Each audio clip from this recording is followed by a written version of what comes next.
I told his father that the kid wasn't ready for the NBA. Shaq and LeBron James look like they're heading toward one of the wildest NBA clashes anybody has seen in years. Because the game is different. Like, I want people to understand and our fans to understand that.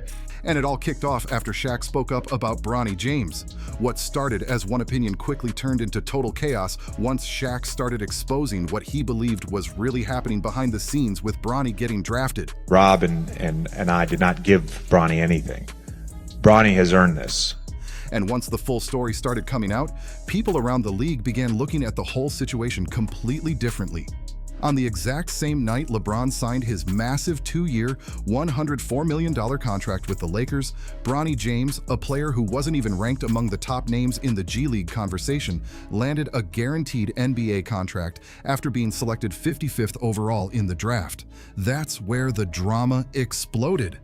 Right now, Bronny James is averaging 0.3 points, 0.3 assists, and 0.4 rebounds. Because let's be real for a second, the 55th pick in the NBA draft usually means almost nothing. Historically, that spot is where careers quietly disappear before they even begin. Nobody celebrates being picked 55th. Most fans can't even name who got picked there the year before, and the history proves it. The last few players selected at 55 before Bronny mostly had to fight just to earn two-way contracts. My theory is this. That Bronny what? Ain't no way he should be in the NBA. Come on. There's no way. My man averaged 5 points a game, right? I don't say a word. They got a 4-year guarantee. Got a 4-year guarantee. Kyle Guy got a two-way deal. Jay Scrubb got one too. Aaron Wiggins had to grind through the same process. Isaiah Wong, same story. Guys not performing, that is all part of the game. That's all part of the game. But when you take it and you get personal with it, it's my job to not only protect my damn household, but protect the players. That's normally how things work for second-round picks that late in the draft. Unless your last name happens to be James. Even after putting up modest numbers in college, Bronny still secured a 4-year contract worth around $7.9 million, with the first 2 seasons fully guaranteed and more protection built into year 3. For a player coming off a USC season where he averaged just 4.8 points, 2.8 rebounds, and 2.1 assists in only 25 games, people around the basketball world were stunned. But he should be in the G League. Dan, you don't get better sitting on the bench. I agree. I wanted him to stay another year in college if he was going. And it got even tougher to explain once fans looked at the shooting numbers. Bronny shot under 20% from three-point range during that college season, under 20% from deep. A lot of people online were shocked that a player with those stats still walked straight into guaranteed NBA money. But believe it or not, the contract wasn't even the craziest part of the whole story. During the 2024 NBA draft, while Bronny was still waiting in the second round, ESPN's Bob Myers, the former Golden State Warriors GM, revealed live on air that Rich Paul was reportedly contacting teams and warning them not to draft Bronny. According to Myers, the message was clear: don't take Bronny James. If you take him, he's going to Australia. That quote instantly sent NBA fans into a frenzy. Reported Rich Paul is threatening teams not to draft Bronny James, saying if they draft him, he'll leave to Australia. Once that information hit the public, people started connecting the dots fast. Critics claimed the entire situation looked carefully planned from the beginning. To many fans, it didn't feel like the Lakers randomly discovered hidden talent late in the draft. It looked like Bronny was always expected to land in Los Angeles so LeBron could finally share the court with his son. Now, obviously, from a family perspective, plenty of people called it an amazing moment. A father and son playing together in the NBA is something basketball has never truly seen before at this level, but others around the league questioned whether it was actually a smart basketball decision, and that's where Shaq stepped into the conversation. Shaq isn't just another retired player giving random opinions online. He helped build the Lakers dynasty and brought championships to that franchise, so when he talks about basketball decisions, people listen. Before the season even started, Shaq openly said Bronny should spend time developing in the G League because he wasn't fully ready for NBA competition yet. And as the season went on, a lot of critics started saying Shaq may have been right. Bronny's rookie numbers became a major talking point all season long. Across 27 NBA games, he averaged 2.3 points while shooting 31.3% from the field and 28.1% from three-point range. Those numbers immediately fueled more debate across sports media, especially from people who already believed the Lakers rushed the process because of LeBron's influence. That's when the tension between Shaq and LeBron's camp reportedly started getting much more serious, and fans everywhere began watching closely to see who would speak out next. In the current 2025 to 2026 season, Bronny's shooting numbers are sitting around 35% from the field, and critics around the league are still questioning whether he's truly ready for NBA competition. Those aren't the stats people usually expect from a young player trying to prove he belongs at the highest level. And while Bronny continued holding on to a guaranteed roster spot, other players were fighting just to stay in the league.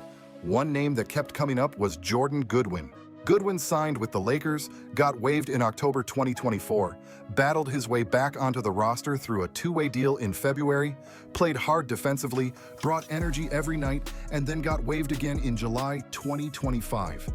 Not long after that, he landed with the Phoenix Suns and immediately started earning meaningful minutes because of his hustle, defense, and effort. Exactly the kind of things many fans felt the Lakers desperately needed. That's why the criticism around the situation got so loud. A lot of people believed the Lakers moved on from players who could help them right away while keeping Bronny protected because of who his father is. And to many former players, that's where the frustration really started building. Because this stopped being only about production on the court. Late second-round picks struggle all the time. That part isn't unusual. The real debate came from Bronny reportedly receiving long-term security and opportunities that most players drafted that late never get close to seeing. And for someone like Shaq, who helped build the Lakers into one of the most respected franchises in sports history, that hit a nerve. During another ESPN interview, Shaq didn't hold back at all. His reported quote instantly went viral online. "I've seen 7-footers in the G League eating noodles for dinner who can play circles around this kid. The numbers don't lie. You can say whatever you want in a press conference, but we all know the truth." That comment exploded across social media because Shaq wasn't just criticizing Bronny's game. He was talking about what he believed was happening to the Lakers' culture and standards as a franchise. And according to people close to the NBA world, the roster situation was only one piece of why Shaq became so fired up. The bigger issue came after comments LeBron made earlier this year while defending Bronny publicly. LeBron went onto his podcast and argued that today's NBA is actually harder than the league was back in the 1980s and 1990s.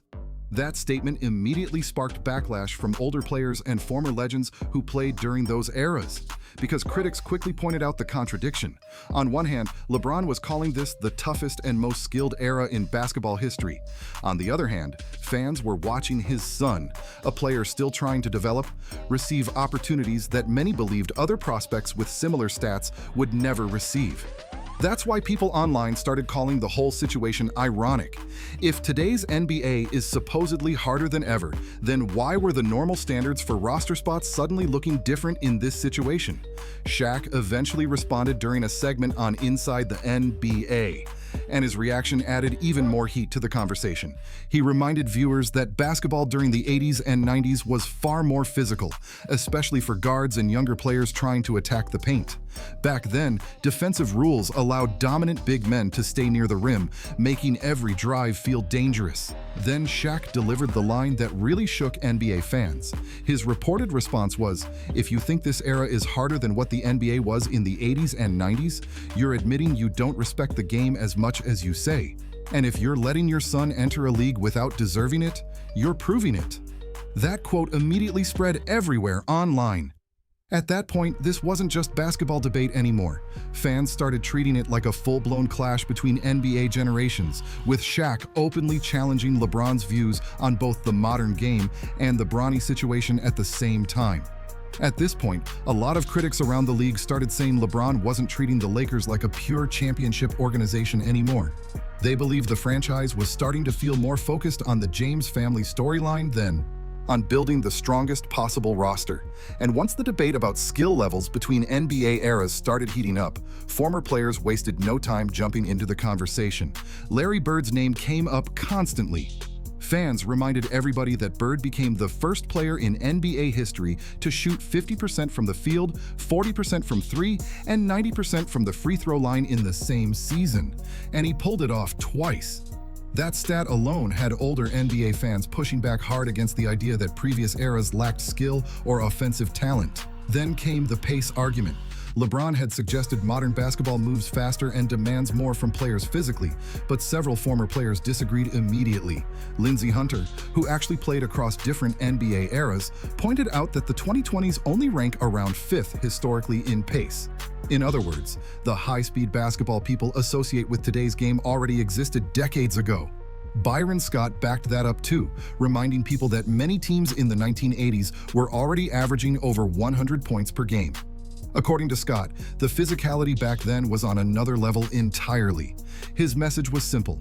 In that era, contact was constant and toughness mattered every single night. That's why Shaq kept circling back to Bronny's roster spot. In his eyes, players used to lose opportunities quickly if they weren't producing, especially on teams expected to compete for championships. And now, critics were watching a young player still developing remain protected, while other hungry G League players kept getting pushed aside. That frustration became a huge talking point around the NBA world. But here's where things got even messier. Some fans initially believed this was only personal tension between Shaq and LeBron because of their long history in basketball circles. But that theory started falling apart once more analysts, former players, and media personalities began saying similar things publicly. Stephen A. Smith became one of the loudest voices in the debate. Back in January of last year, Stephen A. repeatedly questioned Bronny's readiness on First Take. He argued that the situation was unfair both to Bronny and to other players trying to earn NBA opportunities the traditional way. At first, it looked like normal sports debate. Then everything exploded on March 6th during a Lakers-Knicks game at Crypto Arena. During a timeout, LeBron reportedly walked over to Stephen A. courtside and confronted him directly in front of cameras. The moment instantly went viral online because fans rarely see superstar players publicly challenge media personalities that aggressively during games. You better talk this goddamn shit, damn it! The clip spread everywhere within minutes. But Stephen A. didn't back down afterward. Later, while speaking on Gil's Arena, he described the situation as some bullshit and explained that his criticism was never about attacking Bronny personally. His point, according to him, was simply that Bronny wasn't fully NBA ready yet. That's what made the whole confrontation feel so intense to many fans. Stephen A. wasn't saying Bronny could never develop into a solid player. He was arguing that the timing and circumstances surrounding the opportunity were creating unnecessary pressure and controversy. And then another layer of drama got added to the story. Reports surfaced that before the public courtside confrontation ever happened, Clutch Sports, LeBron's agency, had already reached out privately regarding Stephen A.'s comments about Bronny. Critics claimed the outreach felt like an attempt to discourage continued criticism. So from the outside, many people started viewing the situation like this. First came the private pressure, and when that didn't stop the conversation, the disagreement spilled out publicly during a nationally televised game. That only made the media firestorm even bigger.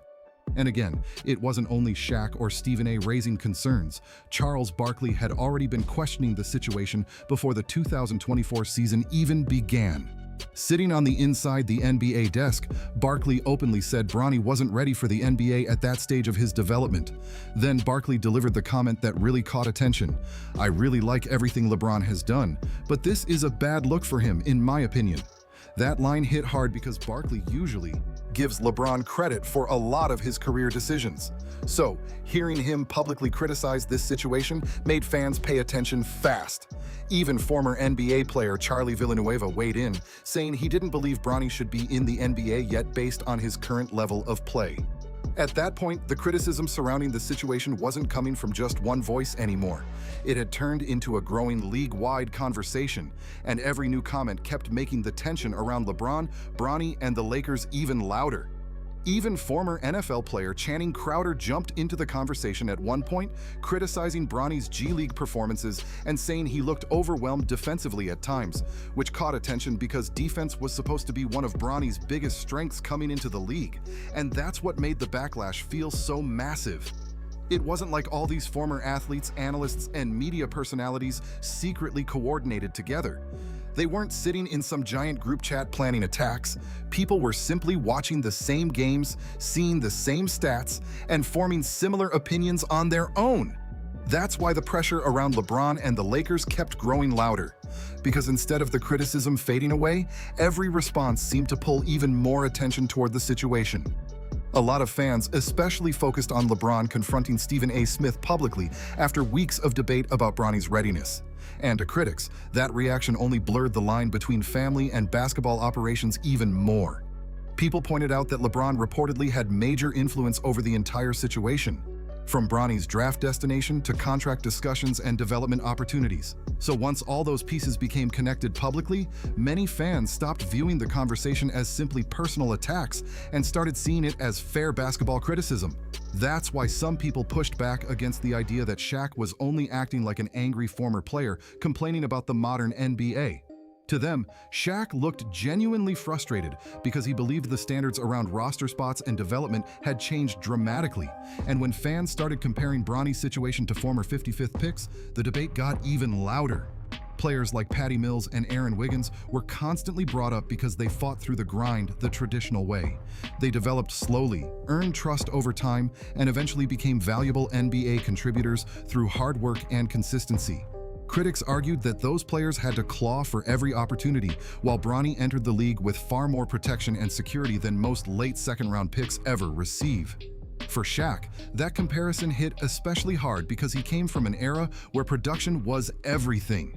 During his career, he spent over a decade dominating physically while battling legendary centers like Arvydas Sabonis, Patrick Ewing, and David Robinson night after night. Back then, reputation alone didn't keep players on the floor. Performance did.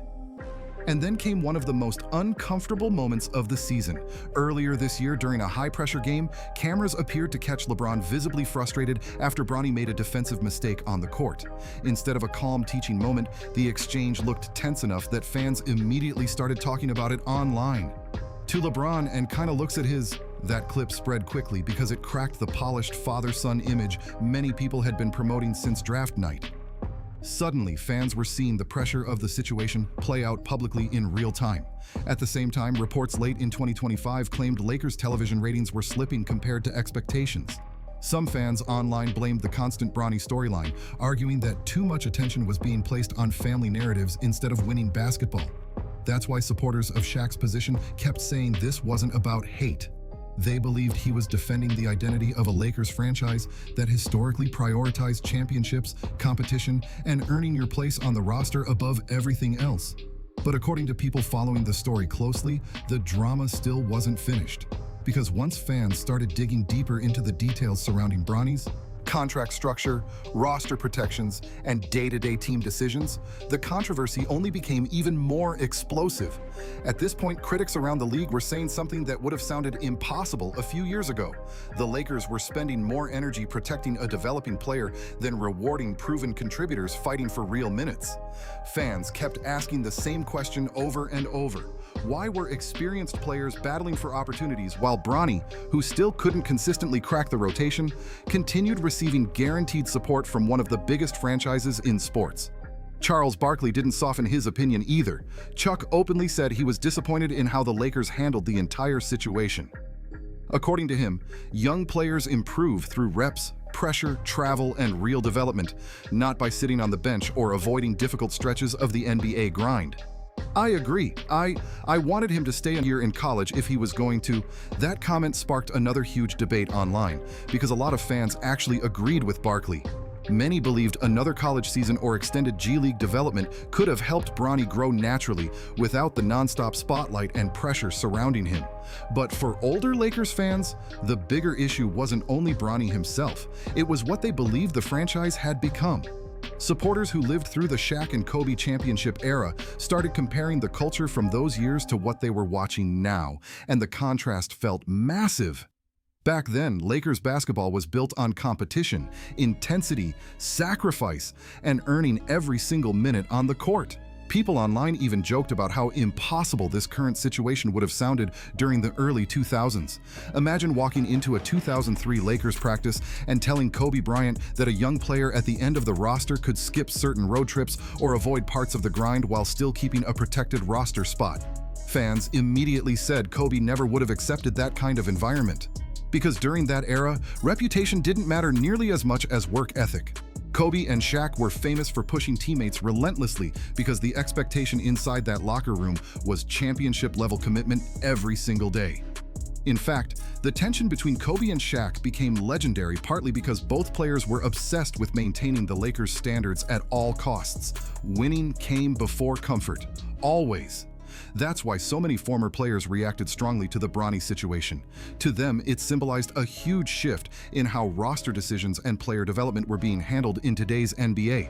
Critics argued that previous generations had to earn every dollar, every minute, and every opportunity through production and sacrifice. Meanwhile, they viewed Bronny's situation as an example of influence and family connections changing the normal process. And then came the moment that truly sent the conversation into overdrive. During a recent Inside the NBA broadcast, Shaq reportedly looked directly into the camera and delivered a line that instantly exploded across basketball media. If this kid is the future of the Lakers, then the Lakers have no future. That quote hit like a bombshell. No long speech, no careful PR wording, just a brutally direct statement from one of the biggest legends in Lakers history, a player who helped bring 3 championships to the franchise. After that clip went viral, fans everywhere started debating the same question non-stop.